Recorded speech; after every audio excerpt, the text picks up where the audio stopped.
Hey everybody, this is Joel and Paul. From moving to Mexi.co. Bienvenidos a nuestro canal and bienvenidos a Rancho Los Aguacates. Hey Paul, Rancho Los Aguacates. That's right.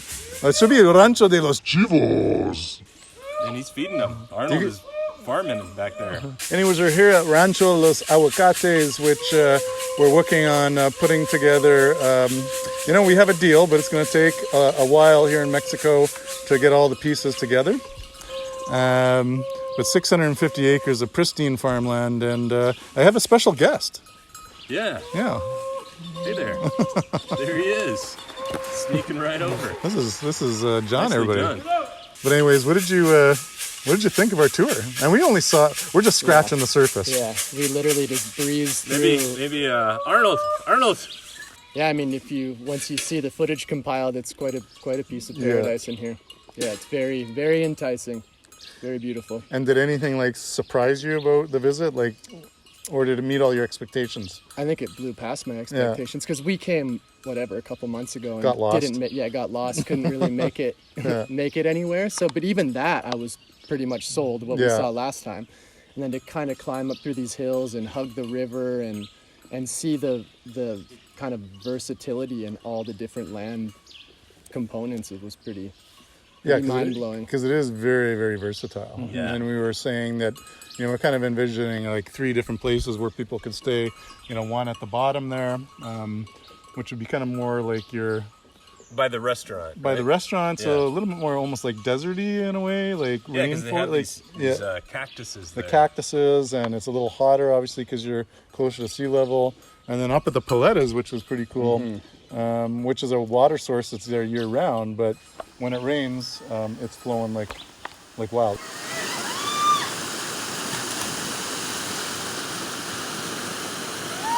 So that's pretty magical right there. Yeah. As soon as the summer comes, I'd be up there on a regular basis, Well, just chilling out. The disparity in temperature was insane. Oh, Like you yeah. said, it was like 5 degrees difference from And there's a nice breeze coming through that little valley. yeah. And drier, right? So Yeah. you didn't have the humidity. It was easily 5 degrees cooler than Bucerias right now. Yeah. Even now, you can feel. Yeah.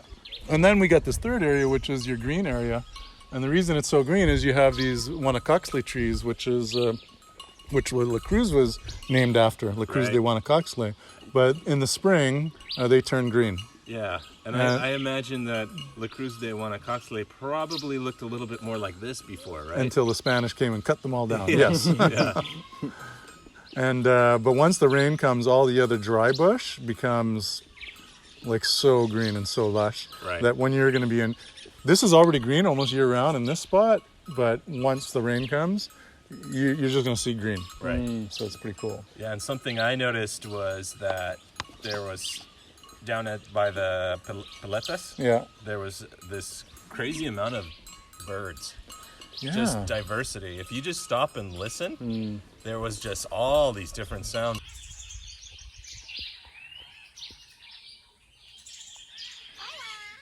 I'm not a birder, but I Yeah. kind of am. But you could be. But Yeah, you could be. But I'm like, this is cool. We've checked out some land since we've been here, right? And it's been there's lots of great things about this and about that, but when you get here and you get to this particular spot, you're kind of this is kind of everything. That's Kind of everything we've been looking for, Yeah. Yeah. wrapped up in a bow. What are some of those things that you're looking for? Well, I mean, if we're talking about the whole land, there's everything. There's trees, there's water, there's animals, there's places to grow, there's places to live, there's places to hike, there's places to, Be in nature. be in nature essentially, right?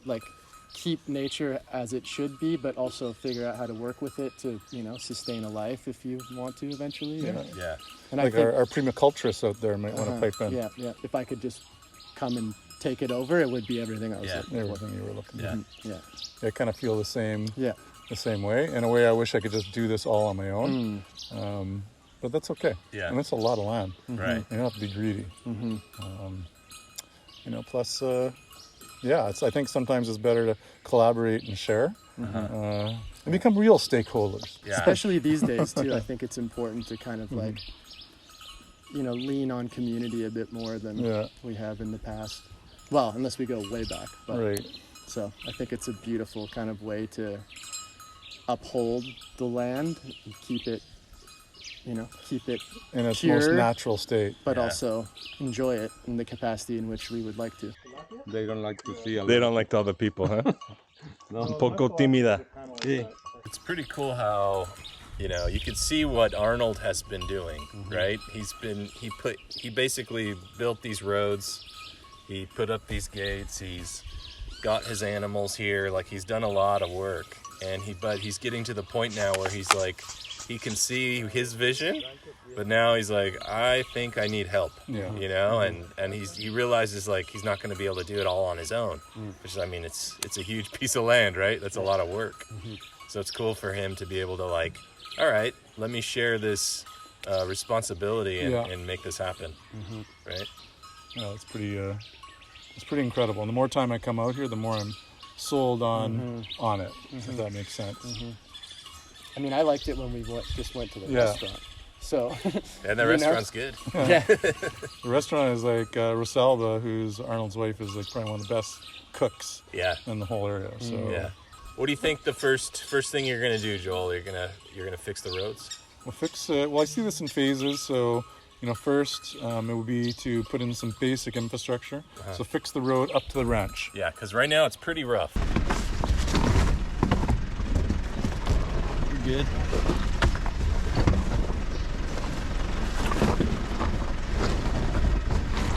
It's pretty rough, and some places are actually good, but over half of it is pretty rough. It's an adventure. Now you don't want to make it too nice, because then people come up with cars and like, we'll have to figure out a way to like keep the vehicular traffic out of the area for the most part. riffraff. Yeah.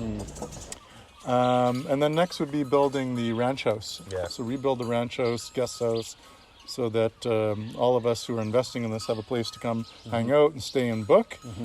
And then the next phase will be little tiny homes.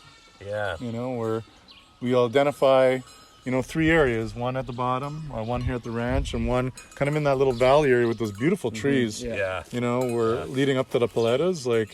So you have 3 different kind of really cool places to, put housing development. Yeah. But, we'll need maybe 10 acres per section. Right. So out of 650 acres, we could use maybe 30 acres maximum For the housing. for the housing, and the housing is not going to be like side by side, right? Yeah. Maybe on 10 acres there's 10 tiny homes or 12 tiny homes, but those things are like 300 square feet max. Right.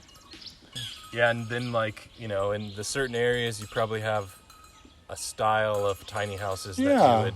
You sent me Like those the ones with Hobbit those little homes, Hobbit dome homes. Dome homes? homes. They're pretty cool. They're pretty cool. Yeah. So I mean, we're actually reaching out to a bunch of suppliers right now in Mexico that are doing some cool stuff. Okay. Because the biggest question is like, how do we get the pieces up here? Sure. And that's why that road has to be somewhat in better working order. Yeah. And but yeah, most of them are they're put together like Lego. Yeah. Right? So they don't require a lot of work to get them up and running. And that's really what we want, right? Yeah. We don't have to have 30 solar panels on a house. Maybe there's 4 or 5, and that powers the entire thing. Yeah. Hey, bud. Hey, This one's like really friendly, huh? come here. ¿Qué onda, carnal? Carnal? Carnala. All right, well, I think that's a wrap. Good stuff. Next one will be, we promise, we'll do the hike. Yeah, right? But we'll end up there somehow. Well, we got to come here immediately. Yeah, there's no going to the Piletas and Just leave it like 6:30 on the nose. Right. Get here right away, Right. and then we're gonna start our hike because it's a good 3 hours. Yeah, I'll be honest, I'm not that disappointed that we're not doing that today. All right, well, everybody, thanks for joining us for another Saturday video of well, you know what? This is kind of a pseudo behind the Mexican door. It's behind nature's Mexican door. We're only missing your lovely wife. Yeah, I'll just Photoshop her. Photoshop her somewhere in. into the There she video. is right here.